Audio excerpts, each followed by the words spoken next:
So, what is the bank debate? The bank debate was this whole big old discussion that took place a couple hundred years ago about whether or not the United States should establish this humongous national bank that would give them complete and total control over investments in not foreign relations, but interstate relations, taxes, treasuries, everything financial dealing with the United States would be an essential bank. This entire idea was proposed by Alexander Hamilton, who 100% supported having a huge centralized government that had power with everything. Thomas Jefferson quickly took issue with the idea and began to say, absolutely not. There's no way we're going to have anything like this. And it became a debate about, is this constitutional? Does this make any sense? Why should we even have such a thing? Okay, so the National Bank. Let's start off by going into a little bit more detail about what exactly the plan was. So, Hamilton created his plan for the National Bank with primary factors. Firstly, the government would have a stake in the bank. This is to ensure governmental interest and is partly why it gives the government so much power. However, it was designed to where private business owners would be in charge of the bank to ensure an interest of the private person. Furthermore, the banks had two main functions. On the governmental level, it printed out money that was accepted by every state. It took in money from different states and gave out whatever the money was accepted. It would be the main area for the government to deposit and withdraw money for whatever it needed it to. And they would have a branch in every major city of the country.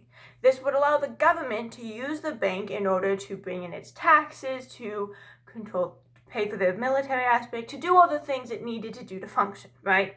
The government is, in truth, a very complex business, and complex businesses need bank systems. This was the government bank system.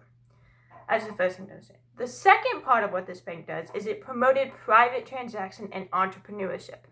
Private people could make loans and make deposits in this bank, and it would also allow the bank and the government to give loans to people to encourage them to start their own business, right? So that is the primary function of what the bank did. Now, why Hamilton thought this was important? Firstly, you have to recognize that this bank was directly based off of the bank system in the British Empire, right? And that's a key factor at this time because Hamilton believed that our economy, after we had just formed, was unbearably weak and that we needed to match that of the British Empire quickly if we were going to stand as a country. That's partly why he made this system. The other thing is Hamilton believed that for the government to do what it needed to do and for the economy to grow, both for the government and for the private person, we needed a unified bank. He believed that if the government and the central power didn't have this control over the money that was printed, loans that were given out, deposits that were given out, over the bank system overall, in every state and every city, that we wouldn't be able to unify our economy as a country, and we would remain separate in states as we were before his idea, and that we would be weak and factorized and our economy wouldn't grow. Specifically, he believed we wouldn't be able to industrialize. And this is probably why Jefferson doesn't like him, and you'll learn about that later. He wanted an industrial economy with entrepreneurship and a free market with a competitive system, and a bank that was supported by the government in control of all of it. Right? Industry, government in control of all of it, the government makes lots of money, a powerful government, a powerful nation. This is what Hamilton was looking to achieve with his bank. Now, the main issue a lot of people have with this was its constitutionality and whether or not it was equal to all people. Specifically in the South, there was a direct opposition between what the Southerners thought of this and what the Northerners thought of this. So, this is what Hamilton and most of the North thought. We need the power, we need a strong government. That was what they thought. This is what Jefferson thought. So Jefferson starts arguing this point that we shouldn't have one central national bank because overall, the majority of the people who are going to hold the stocks are going to be people in the upper class, people who dwell in who are city dwellers, and overall, that's going to completely destroy the South. And so he's arguing that the more banks there are in more states, that the more it's going to benefit the common people. And so he's looking at it from a perspective of what's going to benefit most of the people. as opposed to Hamilton's view of what's going to benefit the nation, what's going to benefit the people at the top. And so Jefferson basically is like, this isn't cool. It's not cool at all. You're going to hurt us. And he basically says, and he starts attacking it from a moral ground as well. And he's like, we can't industrialize. We need to keep this agricultural society because the only way you can fully accept an industrialized society is and turn a profit is to exploit all the labor force that you have. And he's just like, this is not going to work for our city. It's our country. It's stupid. And so basically, he just sits there and bashes Hamilton on that. Okay, so that's the whole debate about the central power. Does the government deserve this much power over the people and the economy? That's that debate. The other debate is this constitutional? And this debate is very interesting because both sides called, Jefferson and Hamilton, called upon the same clause of the Constitution that said Congress has the power to make laws that are necessary and proper.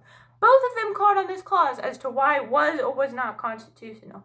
The difference is how they interpreted it. Hamilton interpreted necessary to mean two things. One, it had to be done for the nation, and he also interpreted it to mean the nation needed to do it in order to function at a properly and well, and to achieve its other goals. See, Hamilton focused on the quote in the Constitution that says that the government should promote the general welfare. In his mind, the government could not promote the general welfare. It could not do its jobs like creating taxes and a military, collecting taxes in a military, if it didn't have a bank system that was unified, that the government was in control of. Hamilton believed that yes, sure, can the nation run without the national bank? I mean, it can try. That's what he thought. It can try. It can try its very, very hardest. But it's not going to work. The government's not going to be able to do what it needs to do, and it's not going to promote the general welfare, as the Constitution said the government should do. Therefore, it was necessary for the government to operate. Very much in that gray area, right? Is it really necessary for me to go to this party? For my mental health it is. Very much of that perspective. It wasn't necessary, but it was most certainly necessary. This is what Hamilton thought, and this is how he argued that his plan was perfectly constitutional. The government needed this power. The government needed this control. The country needed this economy to jumpstart itself to match the levels of the major European empires and countries that were currently still around. Because, America's weak. And so it was necessary for the safety of America for this bank. Well, according to Hamilton, anyway.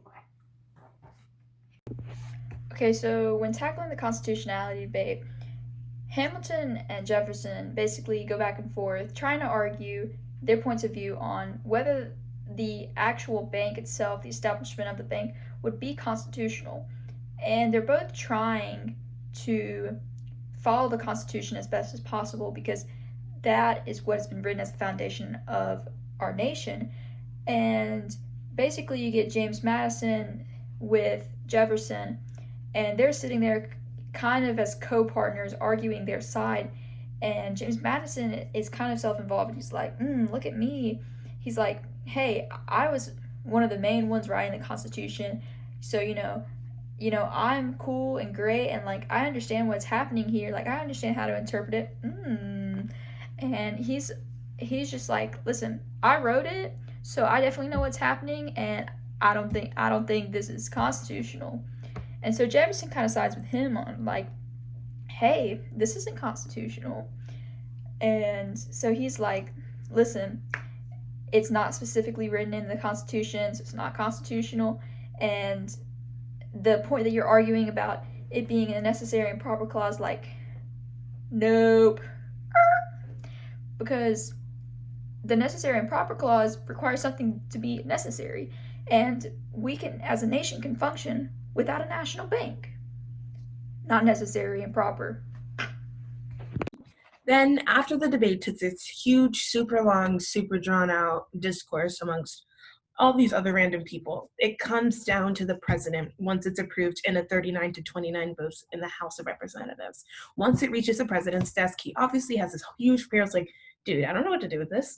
So he has to decide whether or not it's constitutional and whether or not we should let it pass, because obviously even if the House of Representatives approves it, he still needs to make sure that, like, I'm doing the right thing. So George Washington calls on Thomas Jefferson and another individual who's outwardly spoken against having a large bank, having a large centralized American bank. And he calls them in there, and they both, quite frankly, say, no, this is not constitutional. We should not have it, because they don't support it, which I don't know why the president would ask somebody who clearly doesn't support something for advice, but it's beyond me. So once they figure all of that out, once the president's like, okay, well, these people say it's not constitutional, and Alexander Hamilton gets word of it, absolutely not. Absolutely not.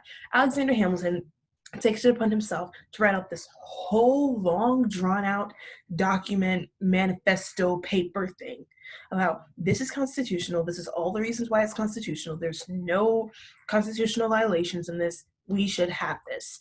And once that's done, once that's through to him, they go through this really, really long series of back and forth. Well, we should have it for this reason. We shouldn't have it for this reason. Take it back to the drawing board. We should have it for this reason. We shouldn't have it for this reason. Take it back to the drawing board. We should have it for this reason. We should have it for that reason. Take it back to the drawing board. And then after they got into a really huge war conflict, it cost them lots of money, and they began to need to collect a lot of taxes and a lot more money from other people.